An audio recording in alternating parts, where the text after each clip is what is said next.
Good morning. This is the topic HIV or AIDS. In this lecture, we are going to discuss about AIDS. AIDS means acquired immunodeficiency syndrome. AIDS caused by HIV, human immunovirus. तो human इम्यूनोवायरस है जो एक disease cause करता है जिसका नाम है ads, acquired immunodeficiency syndrome. अब डिजीज़ और सिंड्रोम थोड़ा सा डिफरेंस होते हैं, एक दूसरे में डिफरेंट है, दोनों में कुछ डिफरेंस है। सिंपल पहले भी डिस्कस किया है जेनेटिक्स वाले चैप्टर्स के अंदर, लेक्चर्स के अंदर, क्या डिफरेंस है इनके अंदर। तो सिंड्रोम एक ग्रुप ऑफ डिजीज़ होता है जो कई सारे ऑर्गन्स को अफेक्ट करता है, जनरली बाय बर्थ होता है। ये बाय बर्थ नहीं है, एक्वायर्ड है, जैसे नाम में पता चल रहा है, और ये ठीक नहीं होते। तो HIV इन्फेक्शन अगर है किसी पर्सन को तो भी ठीक नहीं होता, एड्स भी ठीक नहीं होता। इसकी हिस्ट्री की अगर बात करें तो इसका फर्स्ट केस 1959 के अंदर मिला था। उसके बाद में 84 में, 87 के अंदर, 86 में इंडिया में भी मिला, उससे पहले अमेरिका में मिला। इस तरह से पूरे वर्ल्ड के अंदर ये स्प्रेड हुआ। ये होता कैसे है, इसका इन्फेक्शन कैसे होता है? तो सिंपल एक लाइन में बताऊंगा आपको, with the contact with body fluid. Simple सा एक लाइन के अंदर शॉर्ट में। तो अगर कोई भी पर्सन एक हेल्दी पर्सन इन्फेक्टेड पर्सन के कांटेक्ट में आ रहा है और उसके बॉडी फ्लूइड के कांटेक्ट में आ रहा है, दो पर्सन का बॉडी फ्लूइड एक दूसरे कांटेक्ट में आ रहा है, तो उस कंडीशन में एक से दूसरे को हो सकता है। हाँ, हैंडशेक करने से, हग करने से, साथ खाना खाने से ये डिजीज़ नहीं होती है, एड्स नहीं होता। लेकिन बॉडी फ्लूइड के कांटेक्ट में आने से पूरे चांसेस, हाँ लेकिन चांसेस होते हैं, पूरे नहीं लेकिन चांसेस होते हैं। इन्फेक्शन कैसे करता है? सिंपल सी मैं आपको कंडीशन बताऊंगा। एक कंट्री है जिसका नाम है ए, एक कंट्री है ए, उसके नेबर कंट्रीज़ हैं। अब ए की नेबर कंट्रीज़ उसके ऊपर अटैक करना चाहते हैं, उसका स्पेस ऑक्यूपाई, उसका लैंड ऑक्यूपाई करना चाहते हैं, बट वो उसका लैंड ऑक्यूपाई नहीं कर सकते। उसका रीज़न ये है कि जो कंट्री है ए, उसके सोल्जर्स प्रेजेंट हैं बॉर्डर पर, बट वहाँ पर एक कंट्री और है जिसका नाम है बी। वो बी कंट्री ए कंट्री के सोल्जर्स को डिस्ट्रॉय कर रही है और कुछ भी नहीं। तो यहाँ पर जब ए कंट्री, वो दूर है, बी कंट्री काफ़ी दूर है, उसका कोई लेना देना नहीं है ए कंट्री से, तो उसने ए कंट्री के सोल्जर्स को डिस्ट्रॉय कर दिया।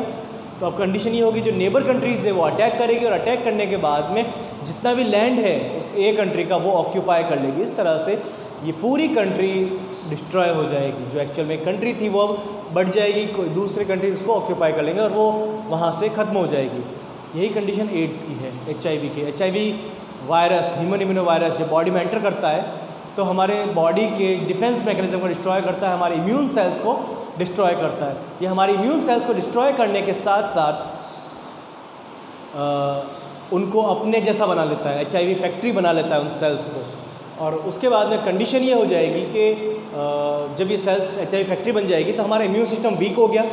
इस कंडीशन में अदर डिजीज़ जो हैं, जो जनरली हमें इन्वेट करती रहती है, हमें इन्फेक्शन होता रहता है उन डिजीज़ से, वो सारी डिजीज़ हो जाएगी उस पर्सन को, इन्फेक्टेड HIV इन्फेक्टेड पर्सन को सारी डिजीज़ हो जाएगी जो जनरली होती है, यूजुअली हमें होती रहती है, वो सारी डिजीज़ को हो जाएगी और ठीक नहीं होगी। That is the condition of AIDS. Only the entry of HIV is not the condition of AIDS. जब HIV एंटर किया उसको एड्स नहीं कह रहे हैं, वो HIV पॉजिटिव कंडीशन है, बट जब बहुत सारी डिजीज़ हो गई और ठीक नहीं हो रही, वो कंडीशन एड्स है।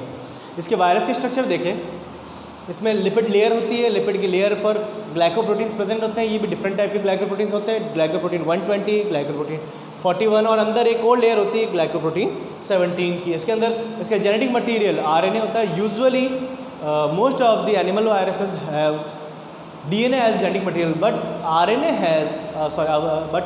HIV has RNA as genetic material.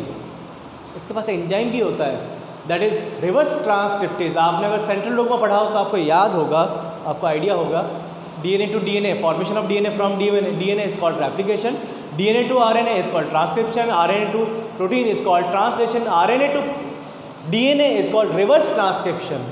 तो यहाँ पर रिवर्स ट्रांसक्रिप्शन होता है, यानी RNA से DNA का फॉर्मेशन कैसे होता है। ये हमारी बॉडी की एक सेल है, इम्यून सिस्टम की सेल्स हैं, इस पर अटैक किया HIV ने अपना RNA अंदर एंटर किया, इन्फेक्शन हुआ। एंटर करने के बाद में रिवर्स ट्रांसक्रिप्टेज एंजाइम की हेल्प से रिवर्स ट्रांसक्रिप्शन का प्रोसेस होगा, RNA से फॉर्मेशन हो जाएगा DNA से, ये डीएनए जाके बाइंड हो जाएगा हमारे न्यूक्लियस में प्रेजेंट हमारे डीएनए से, और वहाँ पर अब वायरल जीनोम HIV जीनोम का प्रोडक्शन करेगा। ये सेल अब HIV फैक्ट्री बन गई है, HIV जीनोम का प्रोडक्शन होगा, ये HIV जीनोम यहाँ से बाहर निकलेंगे और न्यू सेल्स को इन्वेट करेंगे और सेम प्रोसीजर चलता रहेगा।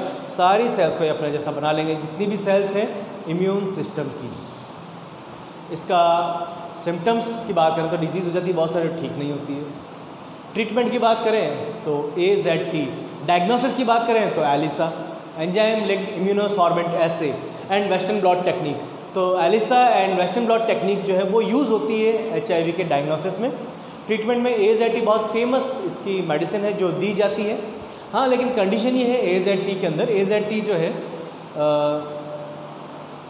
जब भी किसी पर्सन को देते हैं तो ऐसा नहीं होता कि बहुत लंबे टाइम के लिए दे दी उनको, 6 महीने के लिए दी, कुछ टाइम के लिए पर्टिकुलर 15 डेज़ या 1 मंथ के लिए दी जाती है, ताकि एक रिकॉर्ड गवर्नमेंट के पास में रहे। गवर्नमेंट ये रिकॉर्ड चाहती है कि जब भी वो पर्सन की डेथ हो तो पता चले, क्योंकि वो पर्सन अगर 6 मंथ की मेडिसिन लेके चला गया, 1 मंथ बाद उसकी डेथ हो, कैसे पता चलेगा?